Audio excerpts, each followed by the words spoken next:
There's a lot of things in guitar playing that make what you play really unique. From the way you bend strings, to the way you actually hold the chord down, or even double stops. It's all part of what I like to call your fretboard fingerprint. Everybody's different. Today we're going to be concentrating on double stops in particular. And to do that, we're going to use another one of Guthrie Trapp's lessons from a few years ago via a Patreon suggestion to kind of guide us there. So let's just go ahead and get started. We're in standard tuning, so let's get at it. My name is Keith. Welcome back to the channel.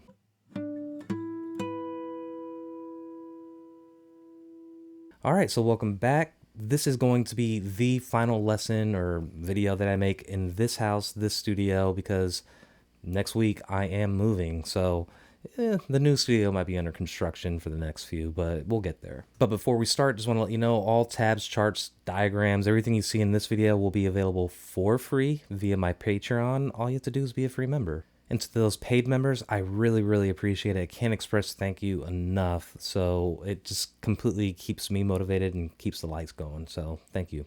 And one last thing, Sweetwater link in the description. If you want to buy any gear, I would really appreciate you clicking the link before you do so. Just throws a few cents here. I really don't make that much money doing this, or anything to speak of it. So let's go ahead and get started and check out what Guthrie Trapp is doing in this video.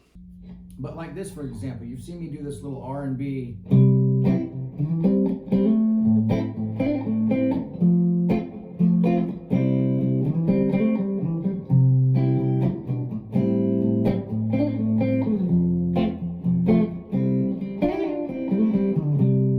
All right, so here's kind of an abridged version of what he's doing. It's in the key of C. We'll get into more detail, but...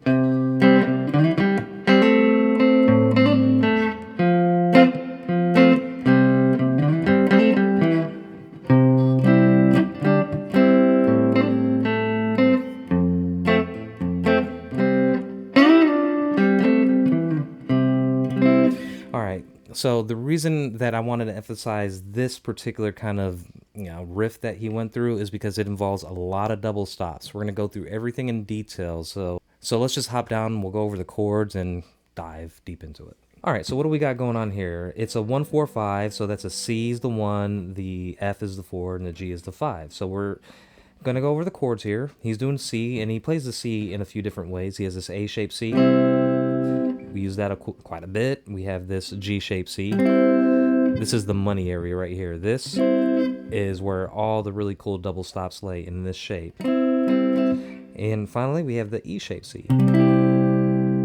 Now for the F chord, he plays that a couple different ways. He has this C-shaped F and also the E-shaped F right up here. And finally, for the G, there's only one time we're kind of using it here.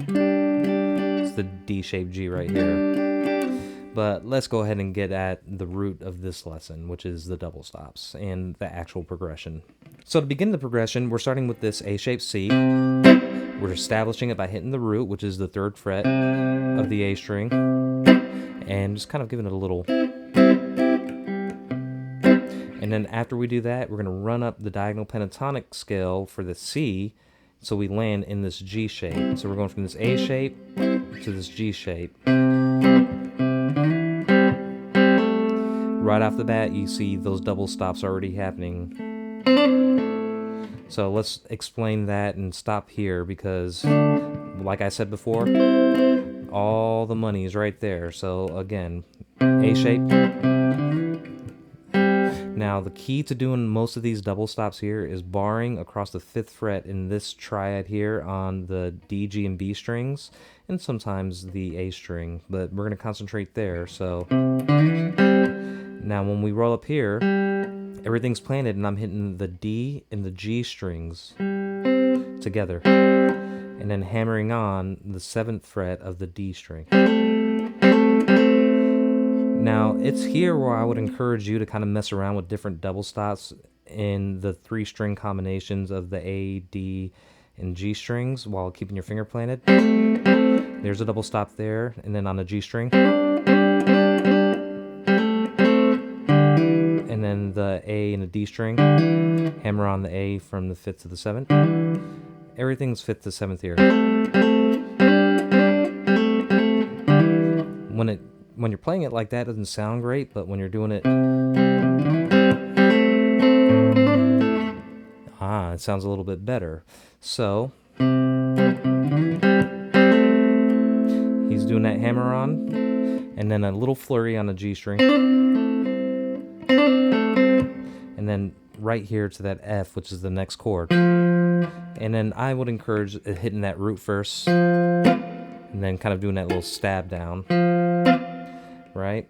And another kind of thing that I would really encourage you to do is practice this transition from this G shape to the C shape, because the beauty of understanding these cage shapes and inversions is that right here we have all three chords in a 1-4-5 right here in the same area. For example, we have the C right here with that triad, the F, C-shaped F, and then the G, the D-shaped G. Right? Okay, so let's do the whole thing slowly.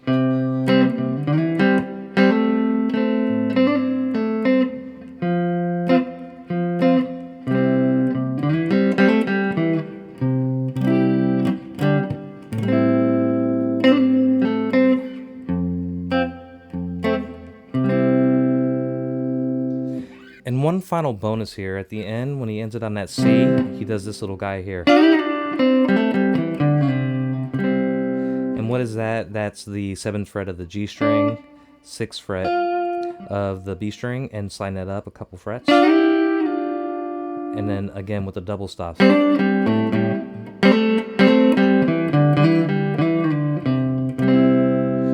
kind of made some flubs there, but you get the point. Let's try it again.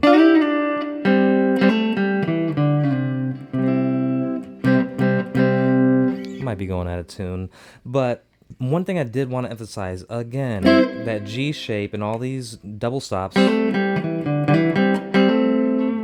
all come from that G shape, right? But the G shape before that is the A shape, and you could always go into this from this A shape with that diagonal pentatonic, and it's just ripe of all those double stops.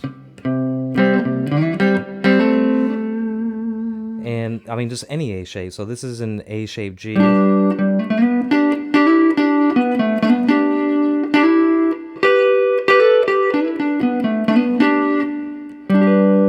So that's a G right there. You see, you could just slide out of that with that pentatonic, the diagonal pentatonic. Same thing, right?